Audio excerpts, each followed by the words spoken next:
Bonjour à toutes et à tous, bienvenue pour cette vidéo explicative sur l'exercice 97. J'ai mis sur mon site internet que vous devrez faire cet exercice pour ce jeudi, donc le 2 avril, selon les modalités expliquées dans la vidéo. Alors, première chose que vous pouvez déjà noter dans vos têtes, c'est que moi je veux voir un retour de votre devoir. C'est-à-dire soit vous me scannez votre feuille ou le document sur lequel vous faites votre rédaction, votre devoir, soit vous le prenez en photo et soit le fichier numérique, le fichier scanné ou la photographie, vous me l'envoyez ce jeudi, vous me l'envoyez sur mon adresse email, s'il vous plaît. Je vous ai mis, ou je vais vous mettre, ça dépend dans quel ordre je vais, à côté de l'exercice 97 sur mon site, déjà une fiche Canva, c'est-à-dire où il y a pas mal de choses qui sont déjà écrites. Et il n'y a qu'à compléter cette fiche-là, ça vous facilitera l'exercice, ou plutôt ça vous rendra l'exercice un petit peu plus court. Si vous n'avez pas d'imprimante, c'est pas très grave. Vous avez qu'à, entre guillemets, recopier cette fiche dans votre cahier ou sur une fiche. C'est-à-dire que sur cette fiche-là se trouve le tableau de l'exercice A. Vous pouvez très bien redessiner votre tableau dans votre cahier. Le diagramme en barre, on va en discuter. Le diagramme en bâton aussi. Vous pouvez très bien les faire dans votre cahier.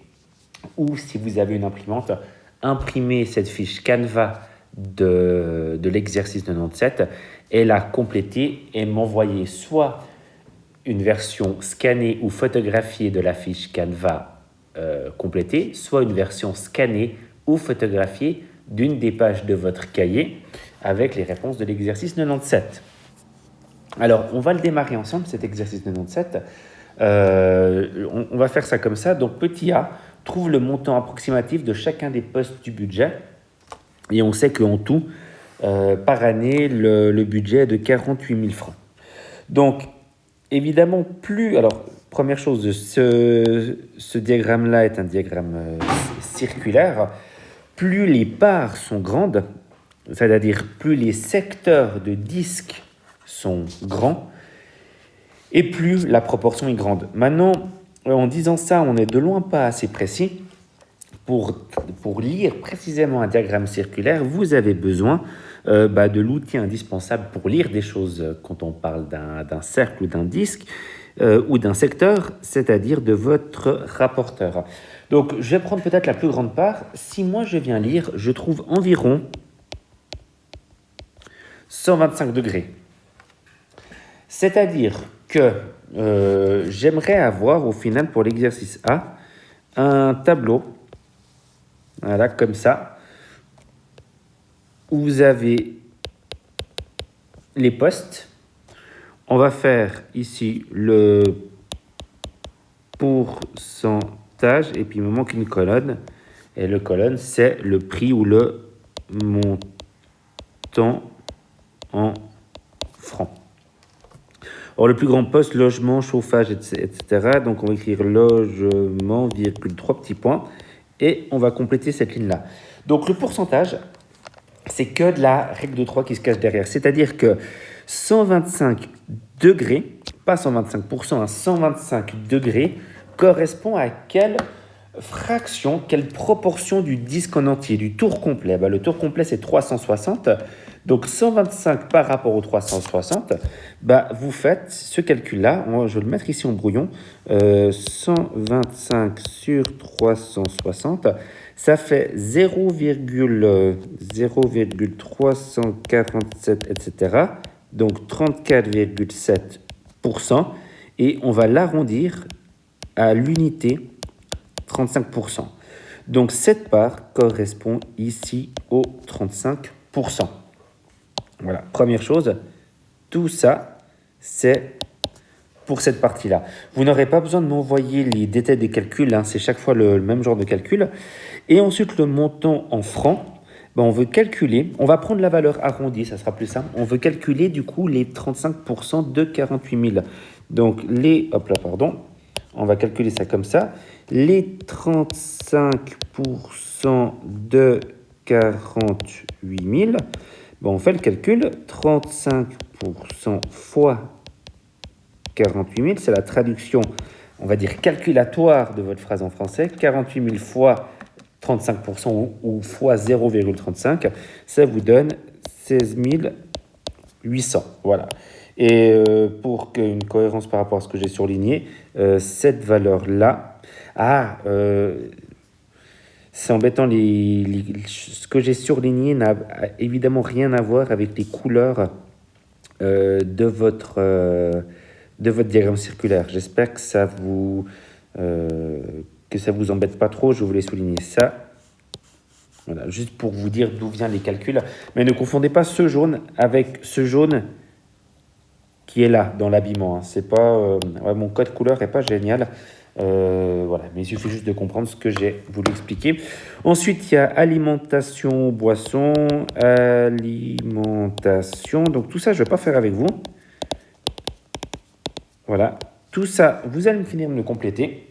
Donc le début du tableau se trouve dans le Canva à côté de ma vidéo. Sinon, vous faites ce tableau-là dans votre livre. C'est pas très compliqué, c'est assez vite fait. Et vous ne faites pas, j'ai dit, les détails des calculs. Par contre, les réponses, oui. Petit b représente cette situation par un diagramme en barre. Donc ça, c'était un diagramme circulaire. Et le diagramme en barre, c'est-à-dire que c'est aussi une histoire de proportion, comme le diagramme circulaire. Le diagramme circulaire, la proportion est donnée par les angles au centre, l'angle de 125 degrés, ou cet angle, ou cet angle, ou cet angle, ou cet angle qu'il faudra mesurer. Le diagramme en barre, la proportion n'est pas donnée par les angles, mais donnée par la longueur de mes parties. C'est-à-dire, le plus simple, c'est que vous fassiez un diagramme en barre. Donc, on va déjà le noter.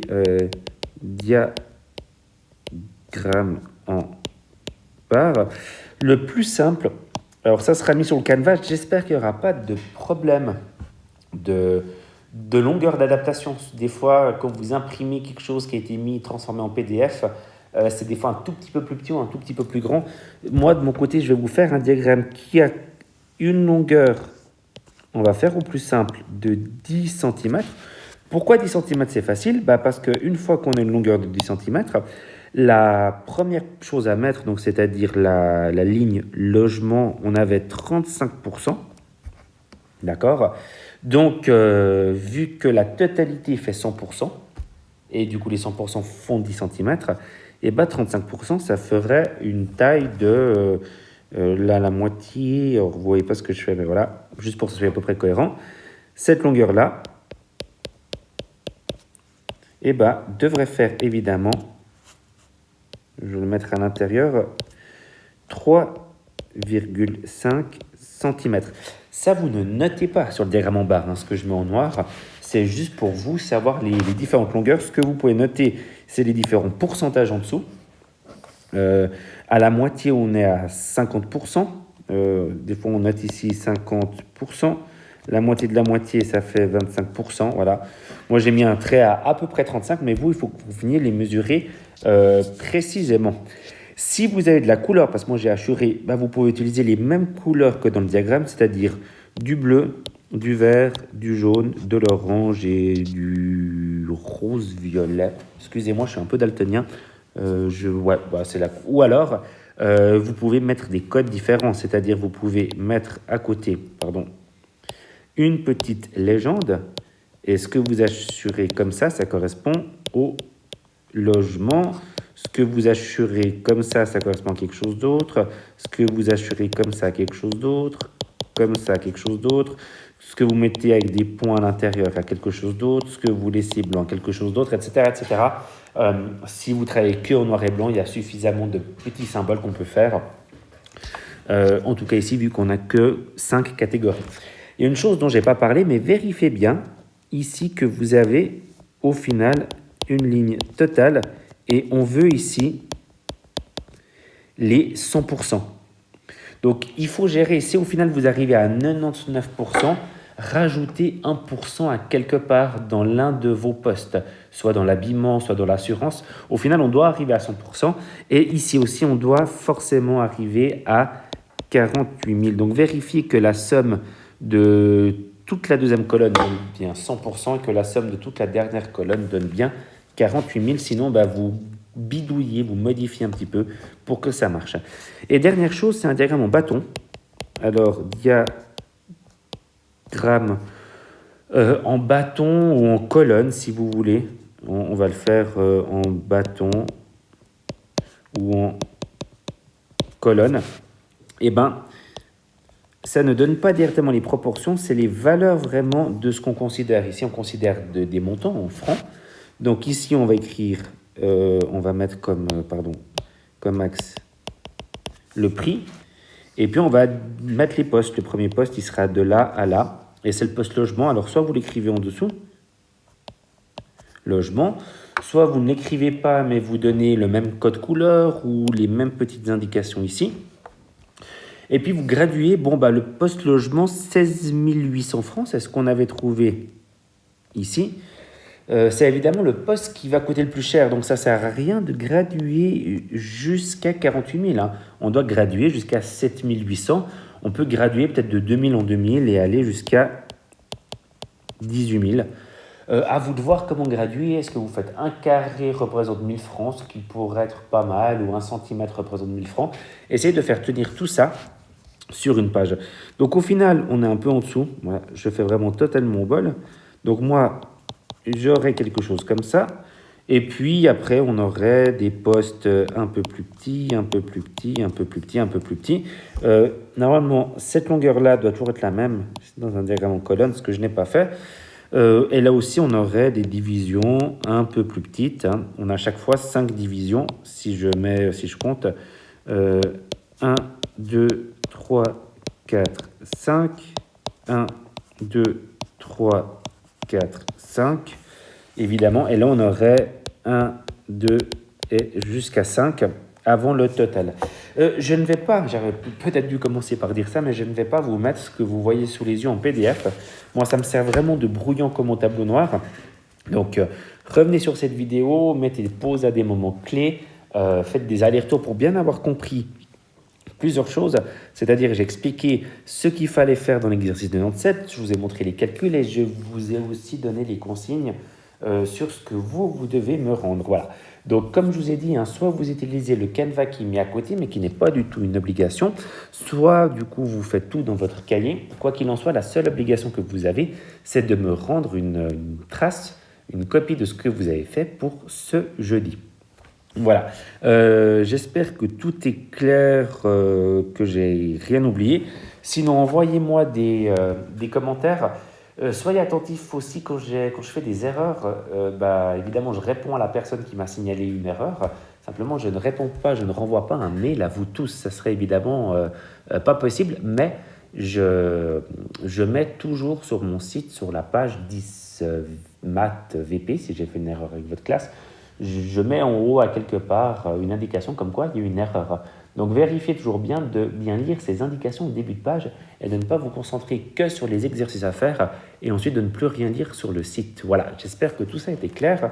Je le dis parce que si par hasard j'ai une erreur ou j'ai une indication supplémentaire à vous donner, je ne referai pas de vidéo, mais je la mettrai sûrement en haut de ma page 10e maths. Voilà, alors bonne chance avec cet exercice 97. Moi, j'attends vos résultats d'ici ce jeudi. Merci beaucoup, bon après-midi, bonne journée, au revoir.